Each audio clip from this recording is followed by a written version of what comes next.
Hello? Yes, sir. সবার কোথায়, মানে why is everybody not here? আর অন্য কোনো ক্লাস ছিল বা কিছু? 4:30-র সময় ক্লাস শেষ হয়েছে। আচ্ছা, সো আসবে তারপরে নাকি? হ্যাঁ sir. Okay, I'll wait a little bit.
Okay, আর কেউ আসবে বলে তো মনে হচ্ছে না, so we'll get started.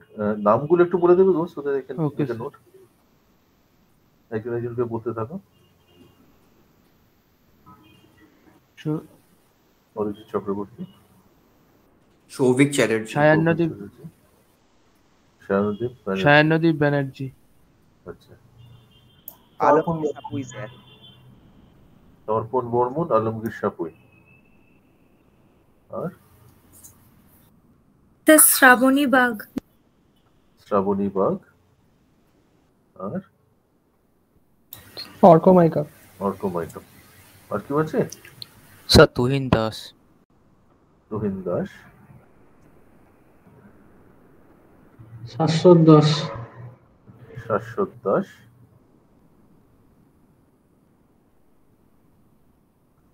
ব্যাস, তাই তো? স্যার আরেকজন আছে, প্রবাবলি ওর মাইকে প্রবলেম, অর্চনা কি নাম গো? Kumari. Archana Kumar. Okay, that's fine. So we will start.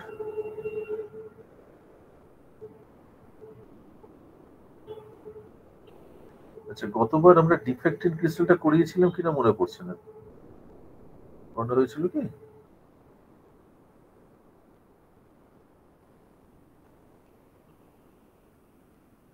কেউ বলতে পারবে? না sir.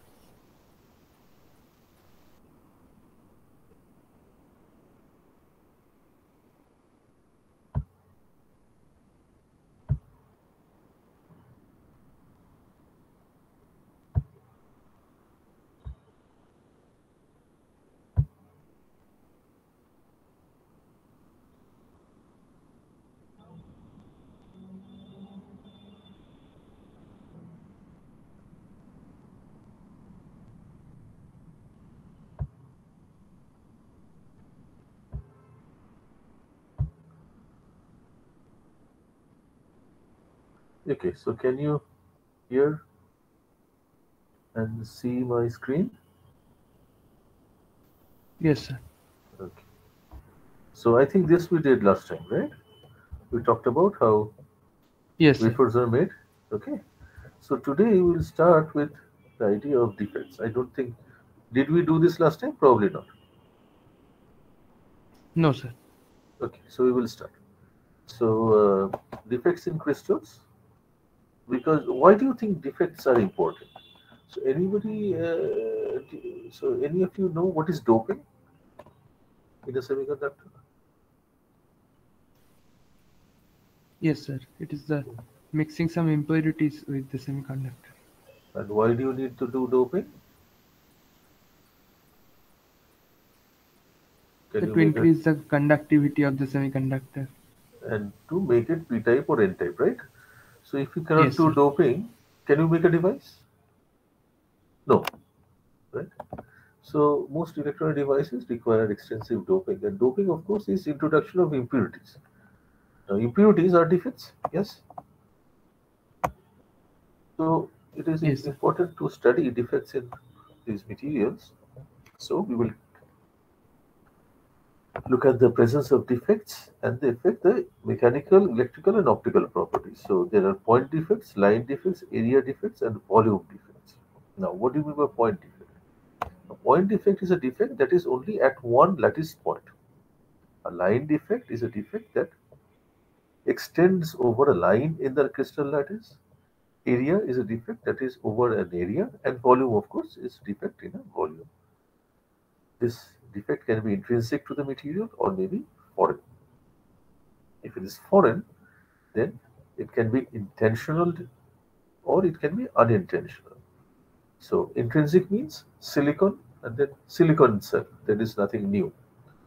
Foreign means you are introducing impurities and these impurities can be introduced deliberately, like we talked about doping, or it can be introduced accidentally, or even if you do not want to introduce defects, you still introduce these defects like in oxygen or carbon, and all of this gets into this crystal, so they're unintentional defects.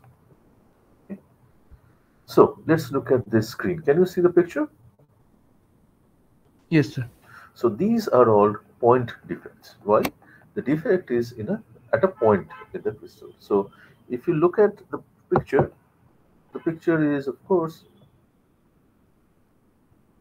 okay. So this is the defect. Can you see this defect? So can you see what has happened here? Yes, sir. Can you describe this defect? So if these are silicon atoms, what has this defect done? Maybe it is an atom of arsenic or phosphorus. What has it done? What has it done?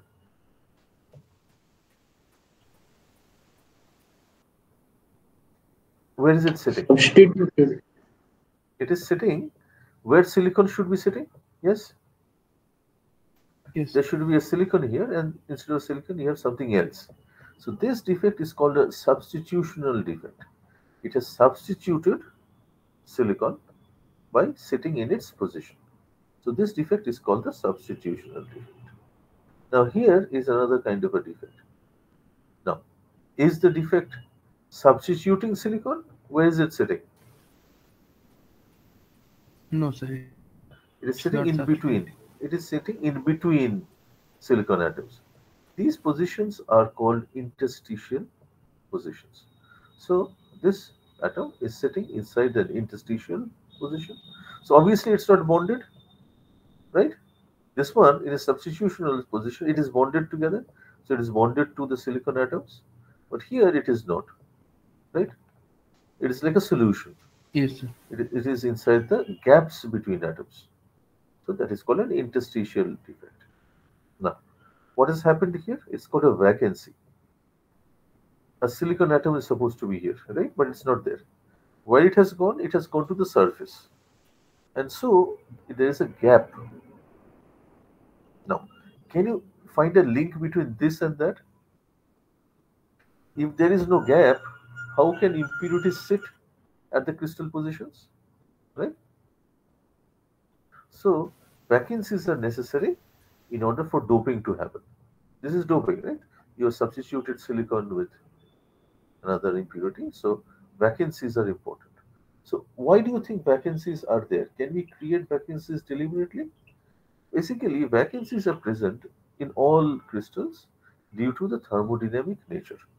See, all of these atoms are sitting here. Why are they sitting here? Because they are at the minimum energy position.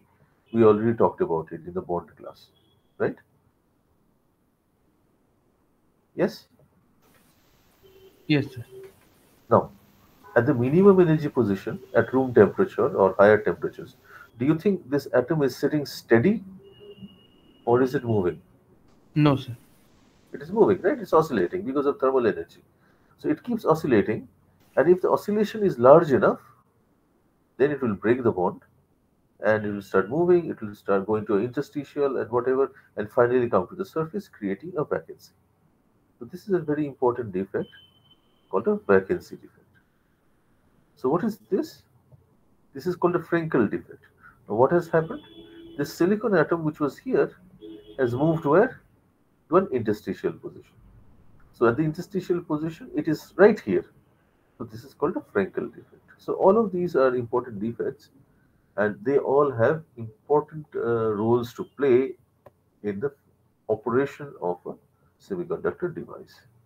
For example, some time later, when you talk about technology, you will hear of something called diffusion. Have you heard the term diffusion? Have you ever heard or come across a term called diffusion? Yes, sir. What is it? It is essentially impurities which are moving through the semiconductor due to a concentration gradient. So how can an impurity move through the semiconductor? Obviously, it will have to jump from one interstitial position to another, to here, to here, to here, and so on and so forth. So if you do not have defects, then diffusion will not take place and you cannot make semiconductor devices. So these are important defects which are point defects. Why are they point defects? Because they are existing only at a single point. Now, we are going to talk about something called line defects. Now, this is a crystal. So let's look at the bottommost layer. How many atoms are here in this position? Can you check from here to there? And here in this line? But here, how many are there? So there is an additional atom that has come into this, and after that, this is 5, etc., etc. So this atom is bonded. For example, this atom. How many silicon atoms it is bonded to?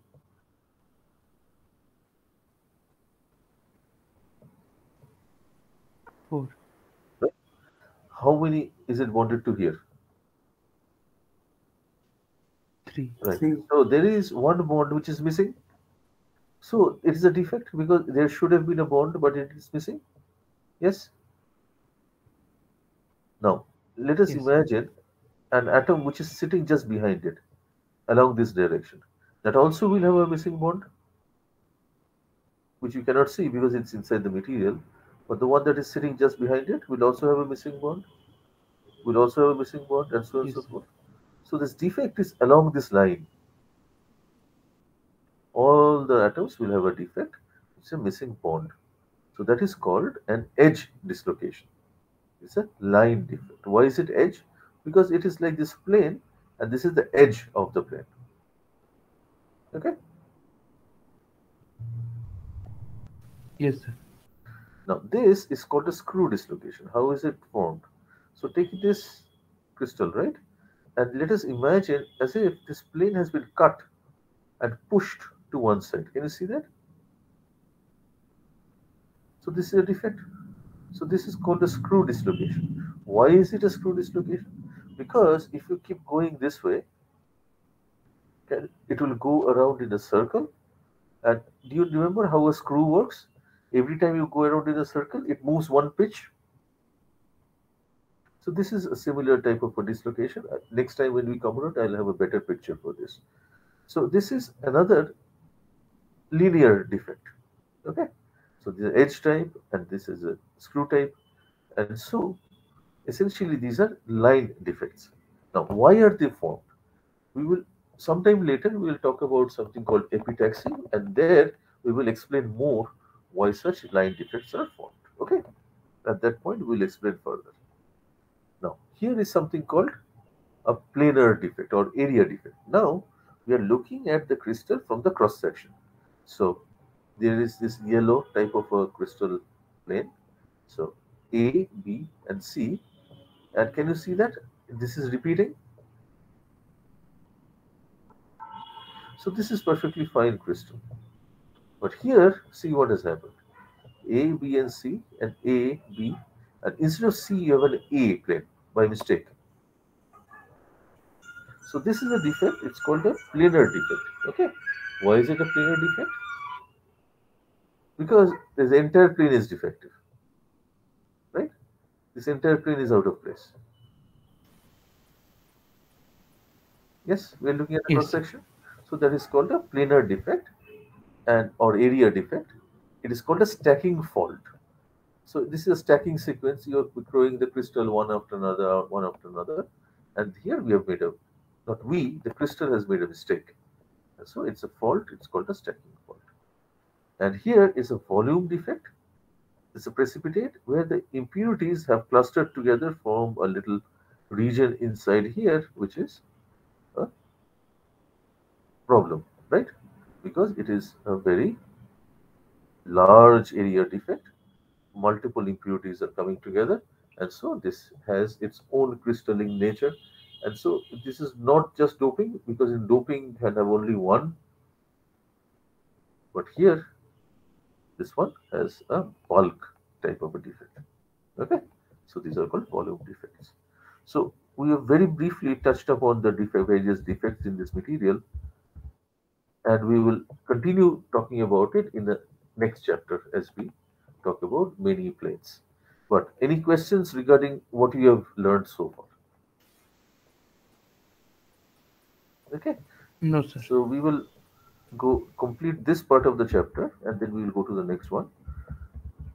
So this one is finished. Now I will put it up, and here we have, see that Czochralski method, zone melting, we have finished.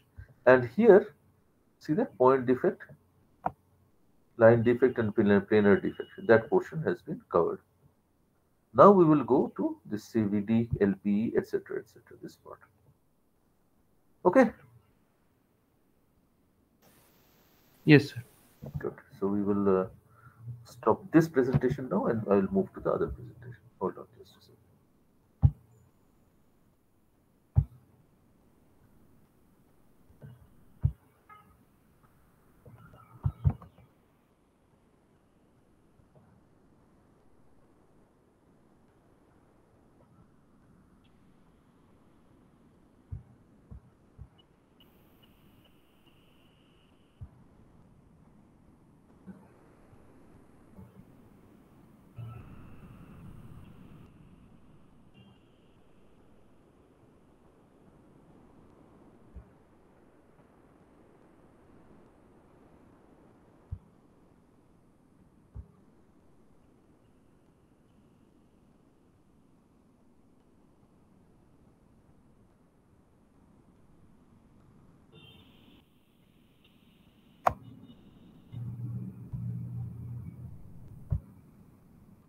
Okay, so this process, Yes, this chapter is called the chemical vapor deposition. We will start talking about what it is. First, let us look at two devices. This is some sort of a like a LED structure, okay? And we are looking at it in the cross section. Okay, so can you see the N and the P type? See P type contact here and N type contact here. It says P electrode and N electrode. Can you see that? But in between, can you see that there are many layers? There's an N layer here, N type layer here, N type layer of a different composition. This is called gallium nitride. This is called indium gallium nitride. This is algan, aluminum gallium nitride, N gallium nitride, and then there's something called quantum. So there are many layers, and all of these layers play very important roles when you make complex devices, and this is a complex LED structure. Okay, so this is an LED structure, and can you see how many layers are there? 1, 2, 3, 4, 5, 6, 7, 8, 9. All of them have different compositions, thicknesses, and doping layers.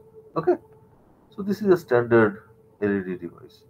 Now, here is a standard MOS structure, electronic device. Can you see here also you have like P types and N types, layers of silicon dioxide, layers of metal, etc. etc. Can you see that?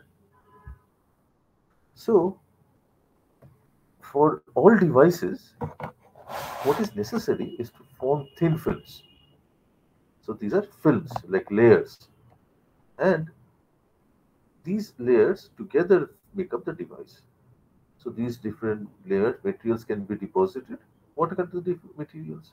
It can be silicon or polysilicon. Polysilicon means silicon usually means crystalline silicon, polysilicon means polycrystalline silicon, and then silicon dioxide, dielectrics, metals, 3,5 semiconductors. All of this has to be deposited one on top of the another in order to make various structures. Okay, is that clear? Yes. What is the interest? What is our interest? That is the point that I am trying to make. Our interest is that all of these semiconductor devices require extensive deposition of layers one on top of the other. Okay. Now, this deposition is carried out by reaction with gaseous compounds and in a process called chemical vapor deposition. So we will look at together. It's called CVD. Okay. This deposition can happen at atmospheric pressure or at low pressure. If it is atmospheric pressure, it's called APCVD. If it's low pressure, it's called LPCVD. These are the various deposition techniques, and we will explain all of them one by one. So, let's look at a vapor deposition process as such. Now, in the vapor deposition process, can you see there is a substrate which is like the solid surface? Now, we have here is the gas, and inside there are various vapors or various chemicals.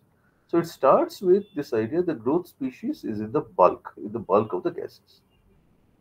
So first process is this can be, for example, if you're depositing silicon, this might be gas of silane, SiH4, the gas, the molecules of the gas is there in the bulk. So the first step is diffusion from the bulk to the surface. Diffusion is transportation due to a concentration gradient, and it slowly comes to the surface. See that from here, and it reaches the surface. Okay, that is process 1. Yes, can you see that? Now, at the surface, it will adsorb. See that adsorption? What does adsorption means? Adsorption means it's a physical bonding. It is not a chemical bonding. It is like physical bonding. For example, you have moisture which adsorbs to the surface. For example, if you have a room which has an air conditioning running inside, you'll see a film of moisture on the glass, making it hazy. Yes. So that process is called adsorption. So this gas molecule will adsorb to the surface depending on the temperature. Okay.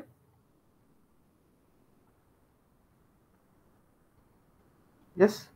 Any questions so far? From the growth Yes. species to the diffusion to adsorption. Now, adsorption, is it chemically bonded? No. If it is not chemically bonded, then it can move on the surface. The atoms can move a little bit because of thermal energy. And this is called surface diffusion. The atoms can move without breaking bonds. It moves on the surface. And then it reacts with other species and forms a film, irreversible incorporation of growth species into crystal structure. So now, whatever was there in the surface is no longer adsorbed, it is chemically bonded. And this is aided by the temperature of the surface. Because this temperature can allow chemical reactions to take place. So now material has come and is attached itself to make a different semiconductor layer. And what is 5? Can you see 5? It says desorption. Desorption is opposite of adsorption. So any reaction will have some other reactant, some other constituent, which finally, some other product rather.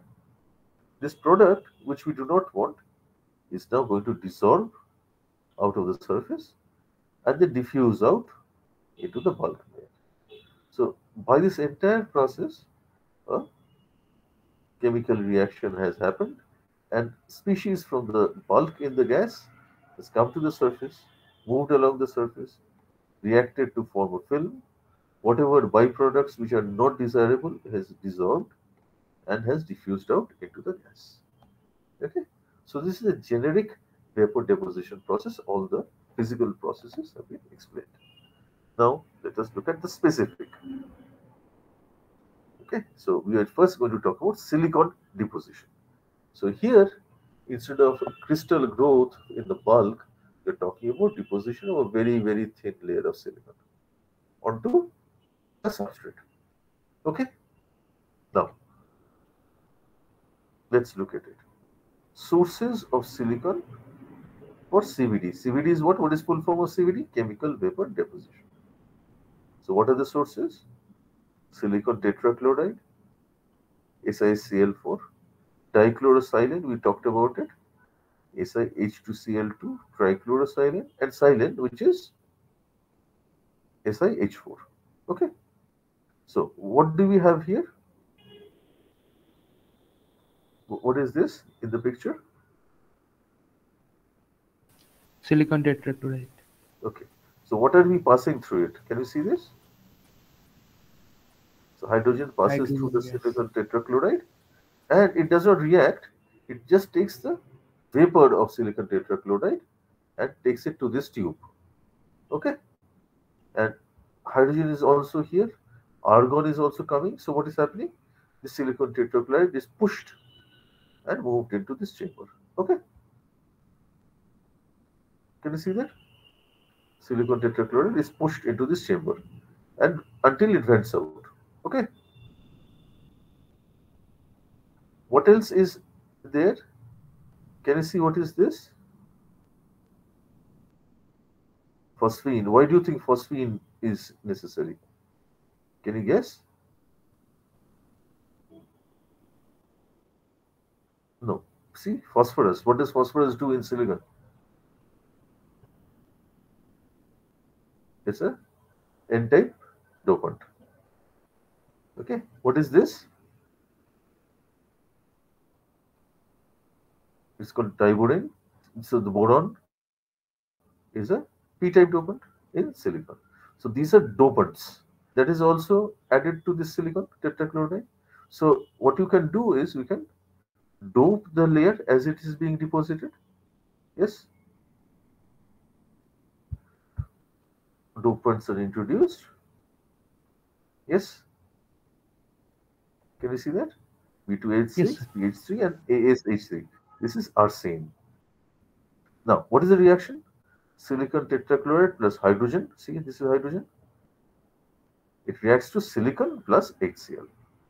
Now, where does it happen? It requires temperature. So, can you see this? This is where the substrates are 1, 2, and 3. And then there are heating coils. What does it do? It heats up this chamber. Which one does it heat up? It heats up the graphite. Okay, that is why it's called the graphite susceptor. It absorbs the RF and heats up. As it heats up, the chemical reaction takes place and a layer of silicon is deposited onto the substrate. The undeposited material goes over into the vent. Okay. yes, sir. Now, we have something interesting here. This is a graph of silicon deposition rate. You know, how much silicon you are depositing in micrometers per minute. And this is mole fraction. What does it mean? It means how much silicon tetrachloride you have in the hydrogen. So if you have 0, obviously the growth rate is 0. So, can you tell me what happens if you increase silicon tetrachloride in the gas? What happens to the growth rate?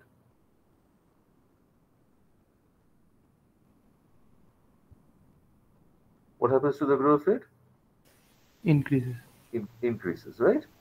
It increases here, and then after a point, it starts decreasing. And what is interesting is when the growth rate is small, the deposit you're making is a single crystal material. When the growth rate is high, then the film is polycrystalline in nature. But why does it decrease? Why does the growth rate decrease? Because there is another reaction. Can you see that? Right? Yes, sir. So, silicon tetrachloride reacts with silicon and forms this, which is a gas. So, obviously, now it is removing silicon. Can you see that? So, this is the Yes, deposition. sir. It makes silicon and also it can remove silicon. So, it depends on how much silicon tetrachloride you have. At some point, actually, overall process is for etching. So, it can either or grow and etch at the same time, or it can purely etch. So, you have to have absolute control over the mole fraction of silicon tetrachloride. Okay. So what can you do? Yes, You sir. can grow a single crystal film. If you grow, you can grow a polycrystalline film, or you can etch material. So that is the process for silicon deposition. Now, that was an atmosphere. See that here it is open to a vent. So this is at atmospheric pressure.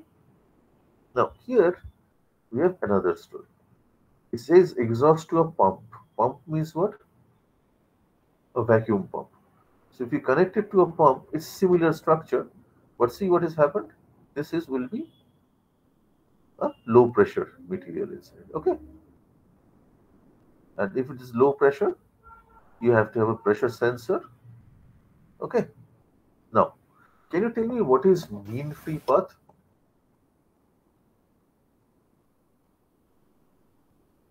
In air, the gas molecules start moving, right? In the air, in the atmosphere, right? All around you Yes, sir. in the room.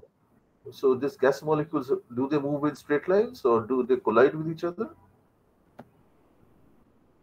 Yes. The distance it travels before collision is called the mean free path. Some of them will travel longer and some of them will travel shorter distances, but on the average, it travels a distance before collision called the mean free path. Now, if the pressure is reduced by creating a vacuum, do you think the probability of scattering or collision increases or decreases?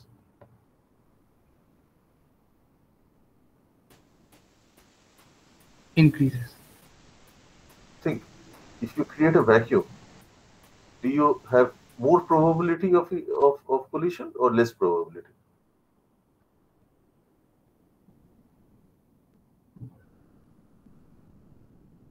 What I'm asking, what is probability? If you have a room which is filled up with people, do you collide? Is your collision of probability in higher or in a room which is nearly empty? Sir, it will decrease. Yes. And if it decreases, then the distance you travel will increase between collisions. Yes, sir. Okay. So if you have a vacuum, partial vacuum, then the gas can travel longer distances. And if you see this picture, see how the wafers are placed. In the earlier picture, we had wafers placed like lying down. But here, in the low pressure CVD, see how the wafers are placed? They are like one after another. Yes? Can you see that? Stack of wafers. Yes, sir. And they are like this, like one, two, three, four. They are placed one after another. So what is the advantage with this process? The advantage is you can grow a whole batch, very large number of wafers, and they'll be coated uniformly. Why? Because gas molecules can travel inside here without collision, and so it will coat the process the surface is uniform. Okay, so low pressure CVD is advantageous because, of course, the low pressure means longer mean-free path, means gas vapor, the silane and the hydrogen can travel longer distances, and so it will uniformly coat the material from inside. And as you can see here, the color is bluish, so we can say something has been coated onto the silicon surface. So that is low pressure CVD. Okay. Any questions regarding this?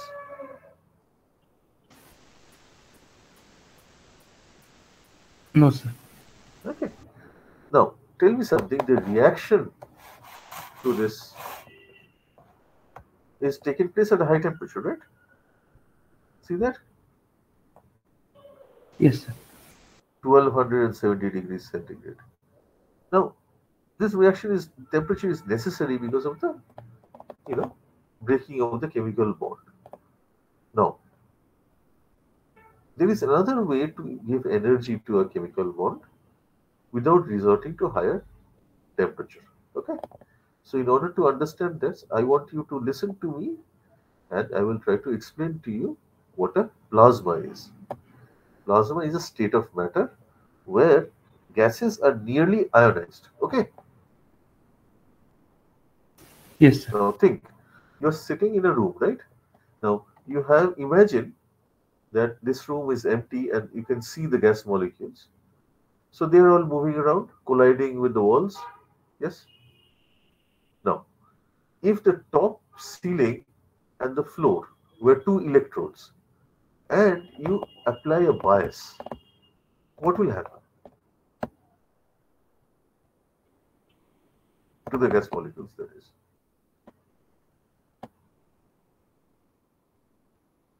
if the ceiling and the roof were two electrodes and you apply a very high voltage between them, what will happen?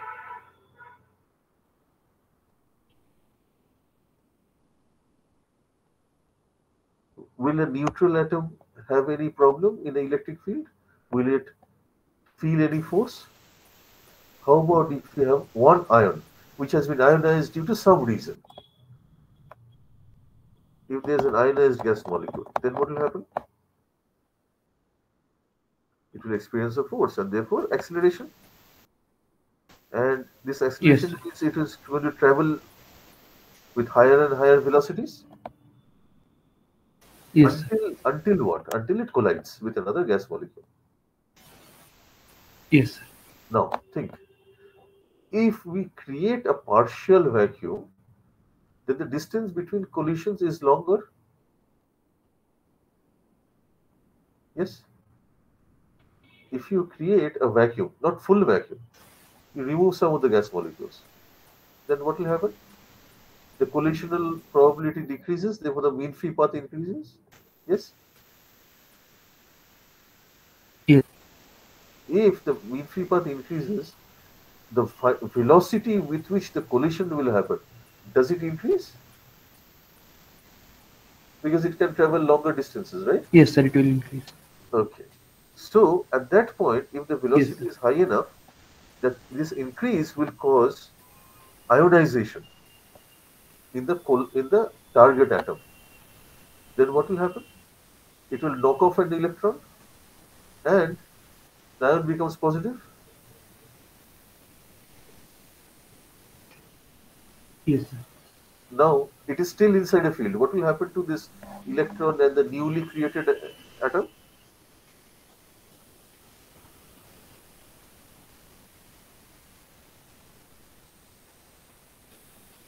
They'll also start moving in the electric field, yes?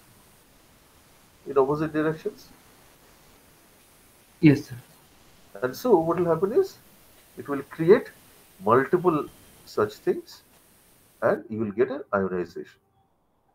Now, at some point, the ions will reach the electrode and the current will flow in the external circuit. But if before it reaches the electrode, imagine it is going downwards.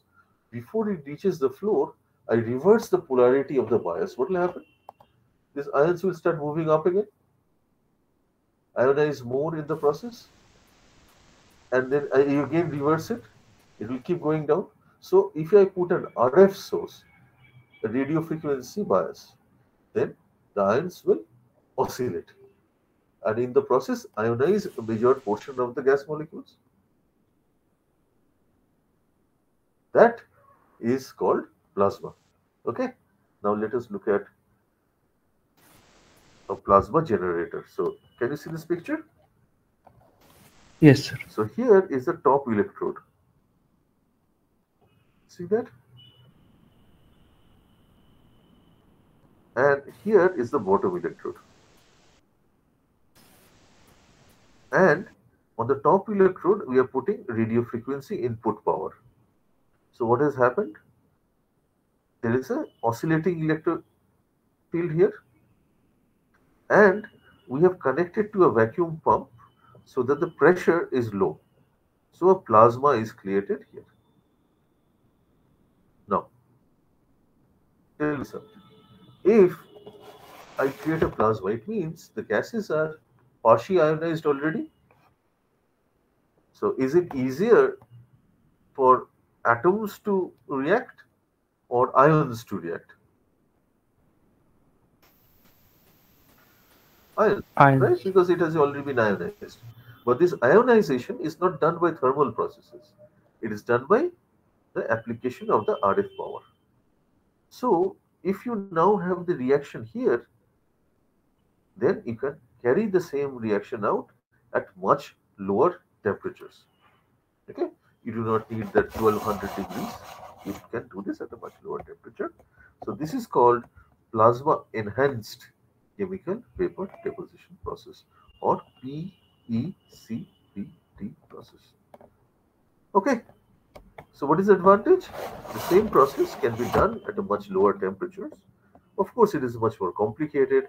As you can see, that you have electrodes and heaters and susceptors, and here are the, see that this is where the wafers are, 1, 2, 3, and 4, and here well the deposition will take place.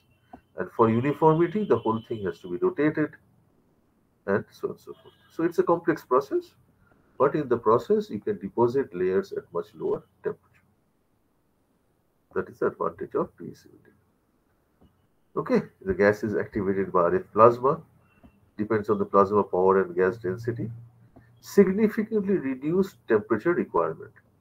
Energy is provided by the plasma power, not temperature. So for example, silicon nitride grows at 350 for PECVD and 900 for LPCVD. So this is the advantage, that you can grow at a lower temperature. What is the advantage of lower temperature? Can be deposited onto metals, because metals will evaporate at 1200, right? If I want to deposit silicon onto a metal surface, and if I have to heat it up to 1200 something in order to deposit, then it will evaporate. So this is a process which is good for deposition onto metal surfaces. Is that okay? Yes, sir. Good. So this is what it looks like. You can see the plasma being generated and all of that. Okay. So that is PECVD. Now we will, this chapter we will start next class, which is tomorrow itself, and this is called epitaxy. I will not start it today, but before we go on to this, any questions regarding either the defects or the CVD structure?